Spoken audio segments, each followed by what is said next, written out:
जय श्री कृष्ण। परम पिता परमात्मा ने हमारे अंदर पल पल पनप रही इच्छाओं को कारण बताया क्रोध का, कि जितनी भी इच्छाएं हैं, जब हम उन इच्छाओं को पूर्ण नहीं कर सकते तो हम उन इच्छाओं को अनेक रास्तों से पूरा करने की कोशिश करते हैं और यहाँ तक कि बुराई के गर्त में भी गिर जाते हैं। और जब बुराई के गर्त में भी गिरते हैं और साथ में इच्छाओं के पूर्ण न होने के कारण जो अपूर्ण इच्छाएं हैं वो हमारे अंदर क्रोध को जन्म देती हैं। अब इसका साक्षात उदाहरण आप आज जो समाज में हमने इस आतंकवाद के द्वारा निर्दोष लोगों की जो हत्या हुई देखी है, वो इसी क्रोध का और इसी बढ़ती हुई इच्छाओं का जीता जागता स्वरूप है। और वो लोग कौन थे? वो भी सारे वही युवा वर्ग थे जिनके अंदर असीमित इच्छाएं जन्म ले लेती हैं, और जब वो असीमित इच्छाओं को पूर्ण नहीं कर पाते तो देखो वो किस रास्तों में चलते हैं और कैसे उनका क्रोध उनके विनाश का कारण बनता है, जिसका वर्णन उन परम पिता परमात्मा ने युगों पहले अपनी वाणी में लोगों के सामने पहले ही कर दिया था। तो ऐसा क्या है जो आपको गीता में नहीं दिखता और तुमको रास्ता नहीं दिखाता? और इसी क्रोध का वर्णन करते हुए परम पिता परमात्मा ने क्या बोला कि क्रोधात भवति सम्मोहा, सम्मोहात स्मृति विभ्रमा, स्मृति भ्रंशात बुद्धि नाशो, बुद्धि नाशात प्रणश्यति। उन्होंने बोला कि जब व्यक्ति के अंदर गुस्सा आता है तो गुस्सा आने पर क्या होता है, आप खुद ही देखिए, मैं भी देखती हूं कि व्यक्ति के अंदर सोचने समझने की, निर्णय लेने की सारी शक्तियां समाप्त हो जाती हैं, जिसके कारण उसको क्या हो जाता है, उसकी स्मरण शक्ति में भ्रम उत्पन्न होने लगता है। उसे कुछ नहीं पता चलता क्या ठीक है क्या गलत है, क्योंकि जब तुम्हारी स्मरण शक्ति ही भ्रमित हो गई तो तुम्हें ठीक और गलत का पता कैसे चलेगा? और जब तुम्हारी स्मरण शक्ति भ्रमित हो गई तो बुद्धि का नाश तो होना ही है, और जब बुद्धि नष्ट हो गई तो व्यक्ति का नाश निश्चित है।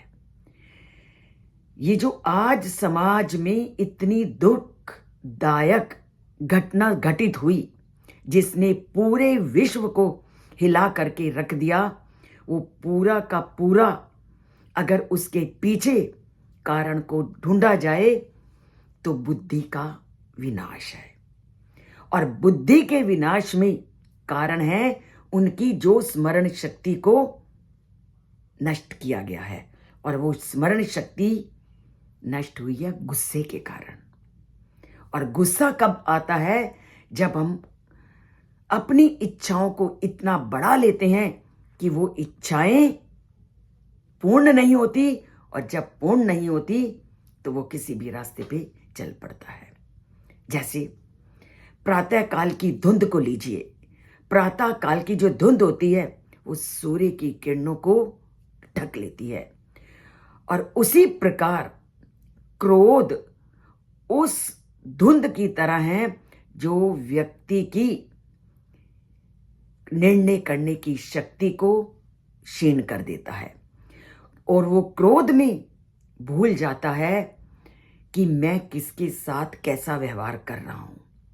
और जब कभी उसको होश आती है, और जब कभी कोई ऐसा उसको गुरु मिल जाता है जो उसको रास्ता दिखाता है, तब उसको पता चलता है कि मैंने कितना अनर्थ किया।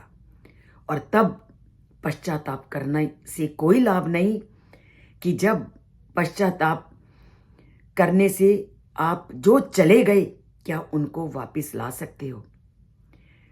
फिर जब हम गुस्से की अवस्था में होते हैं, हम अपने व्यवहार करने के तरीके को भी भूल जाते हैं।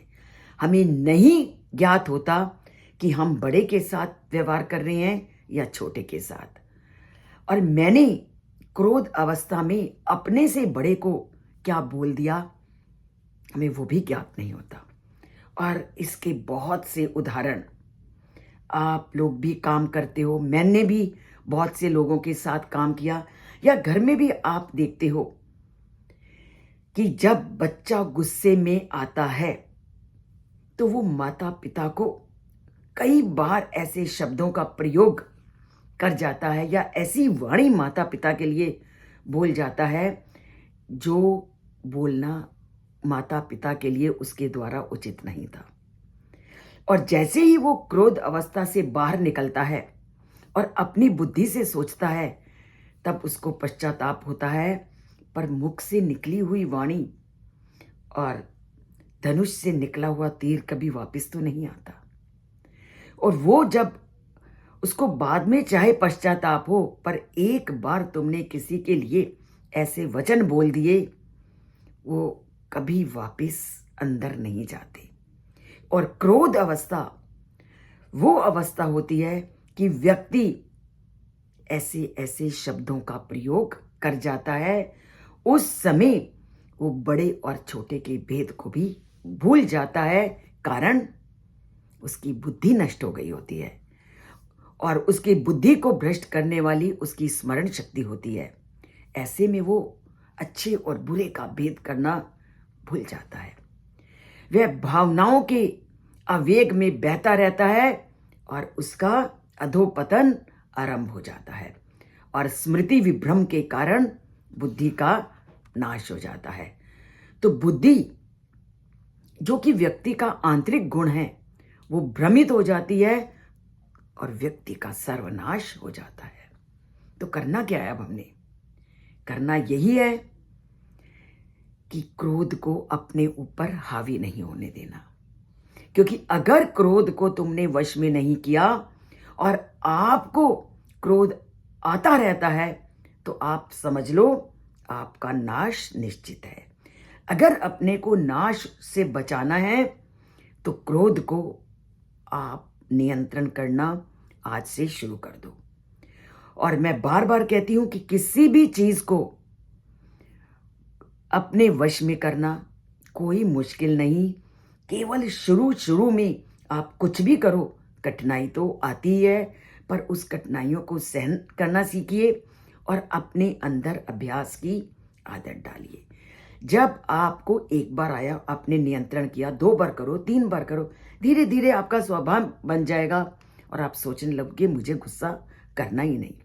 और मैंने जीवन में ऐसे बहुत से लोग देखे हैं जो बहुत गुस्से वाले थे, पर धीरे धीरे उन्होंने गुस्से को कंट्रोल करना शुरू किया, तो लगता ही नहीं अब ये वो व्यक्ति था जो 1 मिनट में गुस्से में आ जाता था। तो प्रण करते हैं आज से, गुस्से को अपने नाक पर नहीं बैठने देंगे। अपने मुख मुद्रा में क्रोधमय वातावरण की जगह मुस्कुराते हुए फूलों की तरह अपने मुख को बनाइए और सारी धरती पर इसी मुस्कुराहट को फैलाइए। और इसी मुस्कुराहट को फैलाने के लिए चैनल से जुड़िए, ताकि धरती को हम गीतामय बना सकें और सबको सुखमय जीवन प्रदान कर सकें। तो जुड़िए इस चैनल से। सब्सक्राइब नहीं किया, सब्सक्राइब कीजिए। और सब्सक्राइब एक बार करना है, उसके बाद उसको नहीं छूना, पर लाइक को छूना है, जो हम नहीं छूते और परमात्मा से जुड़ने का प्रयास नहीं करते। तो जुड़िए परमात्मा से। जय श्री कृष्ण बोलते जाइए, लाइक का बटन दबाते जाइए।